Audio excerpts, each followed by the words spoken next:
আমাদের কমিশনের বার্তা একটাই, অবাধ নিরপেক্ষ একটা সুন্দর ভোট হবে উৎসবমুখর পরিবেশে। যে ভোটে ভোটাররা আসবে তাদের ভোটাধিকার প্রয়োগ করে চলে যাবে। এখানে আপনারা সবাই জানেন যে আমাদের সারা দেশে এখন উপজেলা পরিষদ নির্বাচন শুরু হয়ে গেছে। নির্বাচনের যা যা কর্মকাণ্ড আমরা অলরেডি তফসিল ঘোষণা করা। আমরা 4 ধাপে ইলেকশন করব সারা বাংলাদেশে। প্রথম ধাপে ইলেকশনের প্রার্থিতা চূড়ান্ত হয়েছে, দ্বিতীয় ধাপের প্রার্থিতার চূড়ান্তের পর্যায়ের কাজক্রম চলছে, তৃতীয় ধাপের তফসিল হয়েছে, চতুর্থ ধাপেরও তাই পর্যায়ক্রমে সেগুলোর প্রার্থিতা চূড়ান্ত হবে। যেহেতু 2 ধাপের প্রার্থীতে 1 ধাপের প্রার্থীতে চূড়ান্ত হয়েছে, সামনে 8 তারিখে ইলেকশন, আর একটাও 21 তারিখে ইলেকশন, 21শে মে, 2টা ইলেকশন পাশাপাশি হওয়ার কারণে আমি আজকে 2 ধাপের প্রার্থীদের যারা আছেন তাদেরকে নিয়ে আমি একটু সভা করেছি। আসার উদ্দেশ্য একটাই, আমরা যে জাতীয় নির্বাচনটা করেছি সেখানে আপনাদের প্রত্যেকেরই এক বাক্যে সবাই বলেছেন যে ইলেকশনটা অত্যন্ত গ্রহণযোগ্য হয়েছে, সুন্দর সুষ্ঠু হয়েছে।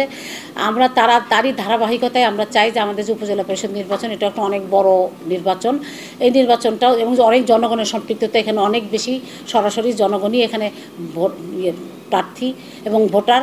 আমরা চাই যে একটা সুষ্ঠু সুন্দর অবাধ নিরপেক্ষ পরিবেশে ভোটটা হবে এবং যে ভোটে আমাদের ভোটাররা আসবে তাদের স্বাধীনভাবে তাদের ভোটাধিকার প্রয়োগ করে চলে যাবে। তাদের ভোটাধিকারটা যেন নিশ্চিত হয়ভাবে আমরা এখানে ব্যবস্থা করতে পারি, সেই ব্যবস্থাপনাটা কীভাবে করা যাবে, প্রার্থীদের কী ধরনের আচরণ করতে হবে, প্রার্থীদের কাছ থেকে আমরা কী ধরনের সহযোগিতা চাই, আমাদের প্রিজাইডিং অফিসারদের কী করতে হবে, আমরা তাদের কাছ থেকে কী সহযোগিতা চাই, পুলিশ প্রশাসন, জনপ্রশাসন, আইনশৃঙ্খলা বাহিনী, যারা যেই কাজের সাথে যেভাবে জড়িত আছেন ভোটে, সেটা কীভাবে আমরা ভোটটা করতে চাই কমিশন, সেইটাই জাস্ট মূলত এখানে বার্তাটা দিতে এসেছি।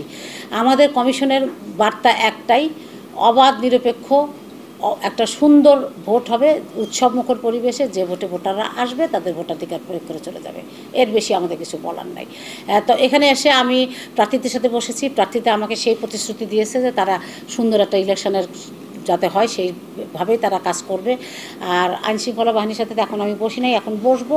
তারা, আমি আশা করি যে, বিশ্বাস করি ওনারা যেভাবে সমন্বয়ের সাথে কাজ করেছেন গত নির্বাচনগুলোতে এবং এবারও যে সমন্বয় এখানে রয়েছে, সেই সমন্বয়ের সাথে কাজটা ওনারা যদি করেন, আমরা নিঃসন্দেহে ভালো ইলেকশন করতে পারবো।